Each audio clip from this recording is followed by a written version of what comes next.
Drama right from the off at the start of Heat 2 here at Hooden Park in the Micromax UK, as Zane Quaker has spun, warming his tyres on the formation lap. And that means he's now got to try and get the car back on the circuit. He's actually lifting the front of the car. That's the wrong end. Yeah, he should be lifting it from the rear. It's much easier to manoeuvre. Much easier. That's a lesson he needs to learn there. But they sent them round again, and he's been able to retake his position on the third row. So on the random grid, it's Hipkins and Corking at the front, Gillam and Cordingley, then Logan Lauder and Zane Quaker, Williamson, Chesters, Boyd, and then at the back of the field we have Rory Armstrong, who's going to be charging his way through from 14th place. Watch him as he tries to do a Quaker, who did that from the back row in Heat 1. Here we go, up to the first corner, and Hipkins is going to try and beat Corking to the first corner, which he does. And the field is already starting to make some progress through to turn 2. Up the inside again, and that is Corking taking the lead back from Hipkins. But Zane Quaker is already up to 4th place as we charge forward. Here we're on board with Braden Williamson. Slightly different camera position to what we saw earlier on, as the camera has now got a little bit lower on the seat. This is going to be an interesting one as, swarming through. There goes Rory Armstrong, Charlotte Stanley having already got through. And now Armstrong gets a little bit sideways, but it's Corking, Hipkins, Quaker. A very exciting start from those three, and this battle is going to get better and better. So coming into this round, it was Armstrong that had an 8-point championship lead in that first heat. Corking, who leads this one, there he is. He's first. Armstrong there in 9th place, Jake. A lot of work to do, but Corking made up an extra 2 points, so he's now 6 points off the championship lead of Rory Armstrong. But Armstrong's got a lot of work here to do, hasn't he? He's got up the inside though of Charlotte Stanley, up into 8th place. Stanley again trying to get back on the switch. Very quick to respond to those sort of moves, but Armstrong up into 7th already as he dives for the inside line of the 88 of Braden Boyd and nearly runs wide on the exit. So Armstrong definitely carving his way through the field as quickly as he possibly can. And it's Boyd, Stanley and Braden Williamson. And we are watching Braden Williamson from the drone as he is now charging his way towards Charlotte Stanley in the first corner. Armstrong closing in on Logan Lauder in front of him. And that's a mistake from Minto. Aston Brown's going to get through on the inside there in a turn 2. He does indeed get there, but that was quick responses from Dan Minto, who's going to charge straight back as Armstrong gets Lauder for 6th position in front of them. But that's well recovered from Dan Minto. He made that little bit of an error out of turn 1, but he let the 57 of Aston Brown get by and then went straight back on the switch and has been able to get back into position. So Minto loses 11th but retakes it as Quaker is now in 2nd, having got past Hipkins, and is now storming all over the back of Seb Corking. And Quaker's already won one of the heats this weekend. This is Heat 2, and he's going to try again. Corking squeezing in, but Quaker is there to the inside. Hipkins goes around, and he's taken. Now, who's that? That's Cordingley. That's Cordingley. I think Cordingley just tapped Ollie Hipkins on the back end then. They've both been turned round. In fact, Cordingley spun it off on the grass again, and they dropped right to the back of the field.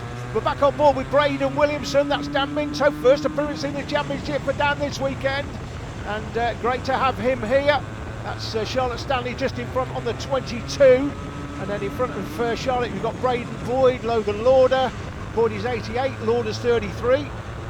So now it looks like he's got a problem. The 88's just pulled off. So a difficulty there for Braden Boyd. It looks as though he's got a mechanical issue. He just pulled aside and the whole field swept past him. So a big problem for Braden Boyd, and that has definitely ended his chances of the win in this one. As they storm around there he is at the back of the field, Braden Boyd. Still running then, but looked like he had a significant issue there, not sure what it was, but anyway. 97 going through the picture is Ollie Chesters. Ollie being filmed for the first time this weekend, again very welcome. Here is the battle for the lead then, it's Quaker out front now from Corking. So 25 points for the win, 22 for 2nd if it was to stay like this. Now where is Armstrong? He's up to 4th place. So Armstrong now is sitting on 19 points at the moment. So if it finishes like this, Corking would make up an extra 3 points. So he's already made up 2 in that first heat. Another 3 here, he would be 3 points behind in the championship. Bit of a mistake there for Logan Lauder. He came out of the final turn and lost some momentum. Stanley's gone through, so has the 29 of Braden Williamson, and I'm fairly sure Aston Brown has got by as well. Not sure exactly what that was that happened there to Logan Lauder, but he certainly lost a little bit of momentum, and now he is struggling to keep Ollie Chesters behind him. Ollie Chesters there on the gold chassis, trying to close up on the 33 of Logan Lauder, but that's dropped him down. Up the inside, what a move from Rory Armstrong, sliced in on the inside of the young Merseyside star Charlie Gillam. That was a very nice move from Rory Armstrong. Difficult to nail that one in turn 1 because you've got to trust the other driver that they're going to give you enough space to play with on the inside line. Yeah, we've seen some pretty clean racing in this so far. Right, a little bit of contact between Jack Cordingley and Ollie Hipkins, but plenty of decent overtakes going on here on this track. Do not call it tight and twisty, Jake. No, indeed. Tight and twisty. Braden Boyd. I've been warned. Well, Braden Boyd, I'm afraid, is out of this race, so he's had a mechanical problem that's actually put him out of the race. And Logan Lauder is still going, but it certainly looked like there was something untoward there with the car that didn't really give him much of a chance to fight back with. And there goes Ollie Chester's past him, and now Ollie Hipkins takes him as well. So there must be some kind of issue for Logan Lauder. We expect more speed from him than he's been able to put in so far. Hipkins will be disappointed being taken out on that lap earlier on, because it looked like he had some serious pace, or I should say he's got some serious pace for this weekend. So let's see how he goes for the rest of this one. He'll be trying to make up as many places as possible and then getting the best result possible in Heat 3 to give himself a decent grid position for the final. Well, Armstrong has put in another fastest lap at 39.56 to try and close up on these two. The problem is that there's daylight now between himself and Seb Corking in second place, and there's not a lot of laps left to try and close up. He's not really going to have the time to catch up to these two. Yeah, 10 laps these heats and 12 lap the final later in the day. That's Charlotte going through. Charlotte Stanley on the 22. Here comes Hipkins on the 13. Oh, Stanley on the inside of Braden Williamson, defending the position. Braden Williamson having to back out, a little bit of a slide there through the second apex. Stanley, a quick look over the left shoulder. There's the last lap board. So it's now or never for Seb Corking to try and put one over on Zane Quaker.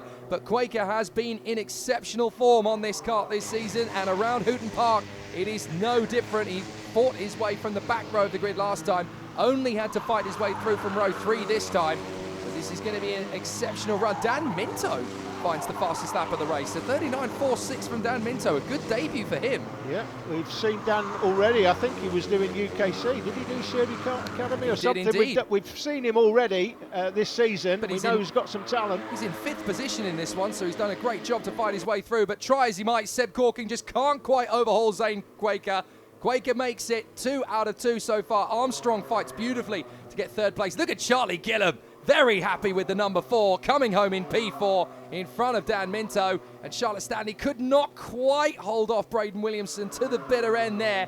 And whoops, across the line, Chesters and Cordingley getting very close together over the line. Logan Lauder will be bitterly disappointed to fall out of the top 10. Clearly some problems. But Zane Quaker ahead of Seb Corking. Rory Armstrong fighting beautifully to 3rd. Great race from Charlie Gillam.